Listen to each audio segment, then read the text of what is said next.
জেলা ও মহকুমা হাসপাতাল তো বটেই, এমনকি বিভিন্ন সাবসেন্টারে পর্যন্ত ডেন্টাল সার্জন প্রদান করা হচ্ছে বলেই জানালেন মুখ্যমন্ত্রী মানিক সাহা। সোমবার আইজিএম হাসপাতাল স্থিত আগরতলা সরকারি ডেন্টাল কলেজের প্রতিষ্ঠা দিবস পালন অনুষ্ঠানে মুখ্যমন্ত্রীর এই তথ্য প্রদান। কলেজের প্রথম বর্ষপূর্তি পালনকে কেন্দ্র করে সংশ্লিষ্ট পড়ুয়া, ফ্যাকাল্টি এবং অন্যান্য সাধারণের মধ্যে উল্লেখযোগ্য সাড়া পরিলক্ষিত। 2022-এর 18 ডিসেম্বর রাজ্যবাসীর স্বপ্ন পূরণের হাতছানি। এদিনে প্রধানমন্ত্রী মোদীর হাত ধরে আইজিএম হাসপাতাল ক্যাম্পাসে উদ্বোধন হয়েছিল আগরতলা সরকারি ডেন্টাল কলেজের। তাই এই ডেন্টাল কলেজের এই যাত্রায় 1 বছর পূর্তি। সোমবার এই দিনে আগরতলা সরকারি ডেন্টাল কলেজের প্রতিষ্ঠাতা দিবস পালিত। দিনটি পালনে রবীন্দ্র শতবার্ষিকী ভবনে আলোচনা সভার আয়োজন হয়। রাজ্যের উচ্চপদস্থ আধিকারিকদের মাঝে প্রধান অতিথি হিসেবে উপস্থিত ছিলেন মুখ্যমন্ত্রী মানিক সাহা।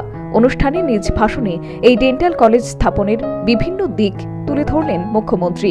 শুধু তাই নয়, রাজ্যের প্রতিটি জেলা ও মহকুমা হাসপাতালের পাশাপাশি বিভিন্ন সাব সেন্টারগুলোতে বর্তমানে রাজ্য সরকারের তরফে ডেন্টাল সার্জন প্রদান করা হচ্ছে বলে নিজ ভাষণে জানালেন মুখ্যমন্ত্রী মানিক সাহা। হচ্ছে না, কিছু না, এই অল্প বেতনে তাদের কিছুদিন আগে তাদের বেতন আমরা বৃদ্ধি করেছি। অনেক আমরা চিন্তা করছি এগুলো, কারণ এগুলো ন্যাশনাল হেলথ মিশনের প্রজেক্ট, এগুলো সেই প্রজেক্টের মধ্যে আমাদের করতে হয়। সেগুলো অনেক পার্সুয়েশনের পরে সেটা সম্ভব হয়েছে। আমাদের state hospital, district hospital, cancer hospital, sub divisional hospital, PSC, বিভিন্ন সাব সেন্টারে পর্যন্ত এখন ডেন্টাল সার্জন আমরা দিচ্ছি। আমাদের পিএসসিতে তো তৎকালীন সময় আমরা ঘুরতাম, যেটা এখানে ডক্টর সমীরবাবু বলেছেন যে ডেন্টাল সার্জনদের সংখ্যা ছিল খুব কম, কোনো জায়গায় দেওয়া হতো না। এখন আমি প্রায়শই যখন ইনোগ্রেশনে যাই তো প্রথমে আমি দেখি ডেন্টাল ডিপার্টমেন্ট বা ডেন্টালের যে ক্লিনিকটা আছে, তো সেখানে এত ভালো লাগে। আগে তো ডেন্টাল কলেজ তো দূর, যেখানে পোস্টিং দেওয়া হতো সেখানে দেখতাম টেবিলটার মধ্যে একটা সিস্টারে একটা কাপড় কোনোরকম কেটে উপরে দিয়ে দিত টেবিল, আর হাতলটা যে চেয়ারটা ছিল একটা হাতল ভাঙা।